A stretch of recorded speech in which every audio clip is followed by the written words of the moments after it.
আবু সাইদ মুগ্ধ,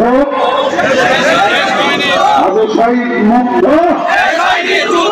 আরেকটা যুদ্ধ হবে, এই যুদ্ধ হবে কোরআনের জন্য, এই যুদ্ধ হবে আল কোরআনকে পার্লামেন্টে বসানোর জন্য। এই যুদ্ধ করতে রাজি আছেন?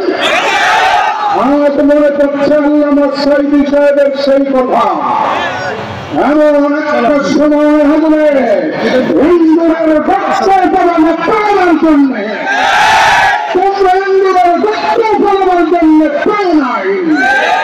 সময় এমন আসবে মামাবাড়ি দিল্লি গিয়া পড়বে।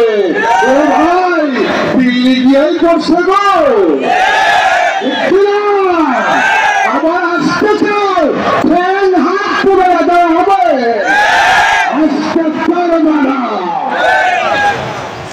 পৃথিবীতে এমন কোন ইতিহাস নাই 300 এমপি মন্ত্রী সূত্রে পাওয়া যায়। এমনকি ঢাকা বাইতুল মুকাররম মসজিদের থেকে পাওয়া গেছে।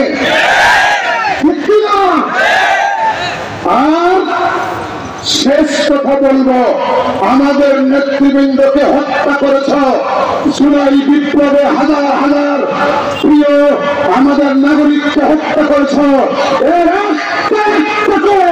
তোমাদেরকে ফাঁসিতে ঝুলানো হবে। আগামী পার্লামেন্ট আল কোরআনের পার্লামেন্ট, আগামী পার্লামেন্ট ইসলামের পার্লামেন্ট। আল্লাহ কবুল করো, আমিন। সুবহানাকা আল্লাহুম্মা ওয়া বিহামদিকা আশহাদু আল লা ইলাহা ইল্লা আনতা আস্তাগফিরুকা ওয়া আতুবু ইলাইক।